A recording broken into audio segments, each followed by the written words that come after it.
перерабатывающие предприятиялар, эң главный агрегаторлар ишти алып барышат. Ал үчүн алардын опыты бар. Ошолорго байланып биз иштеп, биздин өзүбүздүн продукциябызды сапатын, көлөмүн, анан кошумча наркын кошуп кымбатыраак сатканга аракет кылабыз. Ушул проекттин ичинде жакшы биз жыйынтык кошулуш керекпиз.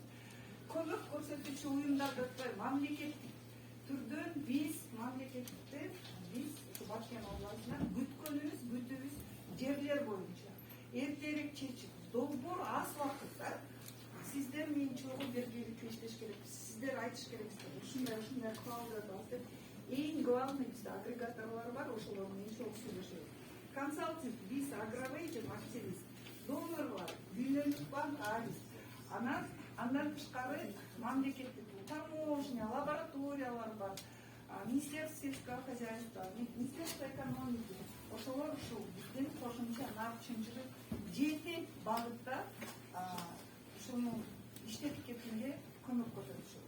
Жалпы суммасы, бир кошумча нарк чынжырдын жалпы суммасы 100 миллион сом. Андан ашпаш керек. Ошон үчүн 700 миллион сом 7 багыт. Сиздер эми ушул экени жакшы биз иштетип жүрүш керек. Сүт болобу, жашылча болобу, жемиштер болобу, мөмөлөр болобу, ошолорго каждыйына 100 миллион сом. Деньги сайт. Кошумча нарк чынжырдын түзүмүнү түшүндүңүздөр, кошумча нарк чынжыры. Фермер, переработчик, поставщики саженцев, семяндык, каждый өзүнүн наркын кошкон. Ошон үчүн кошумча нарк чынжыры деп аталат. Негизги шарттары өнөктөштөрдүн ортосунда милдеттүү түрдө келишим. Азыркы мен айтып кеткеним эле.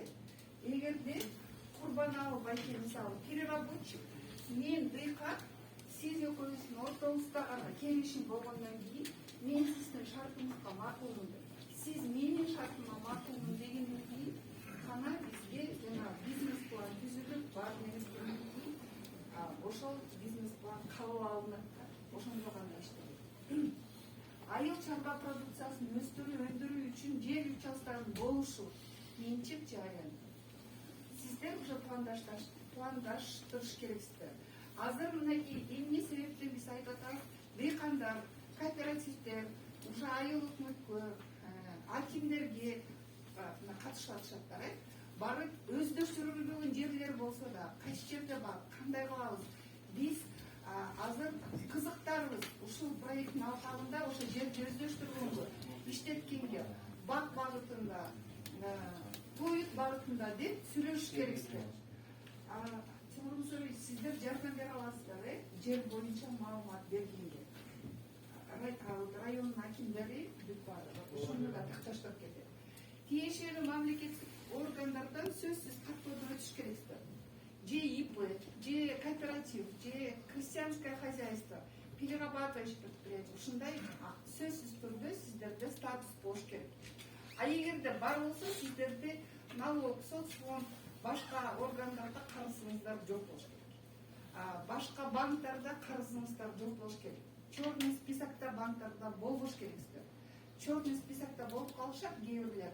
Мурун кредиттерди алып, анан ошолорун кутуп албай, жолсо кутулса дагы аябай кечигип, жолсо бир жаман историялар болот. Ошондой дагы болбош керек. Ошо агрегаторлордун арасында. Анан залог болуш керек, сөзсүз түрдө залог болуш керек. Азамат Феликсович айтып кеткендей, Ош проектисинде көп дыйкандарда, дыйкан чарбаларда залог жок экен, себеби залог десе үйүн коёюн десе үйүңө оформ деп. Бирок бул Баткенде буюрса ошол тияктагы ошибка болгону үчүн биякта Баткенден гарантийный фонд келген да.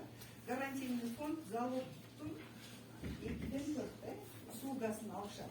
Алар боюнча дагы биз условиясын айтып беребиз. Мынакей багыттарды айтып кеткендер боюнча 7 багыт, анан балким 3 багытты дагы как болуучу кошумча нарк чынжырын карайбыз. Следующий слайд. Сүрөткө тартып алсаңыздар. Кеңири маалыматтар боюнча ушул QR коддорго кирсеңиздер, мынакей могу жерге деле кирсеңиздер, ушул контактылар дагы бар, кеңири маалымат боюнча биз ушул боюнча көрүп беребиз. Анан адистерибиздер бармы? Сонун же канашай мына биздин кыздарыбыз ошол маалымат боюнча биздер билдирибиздер. Рахмат.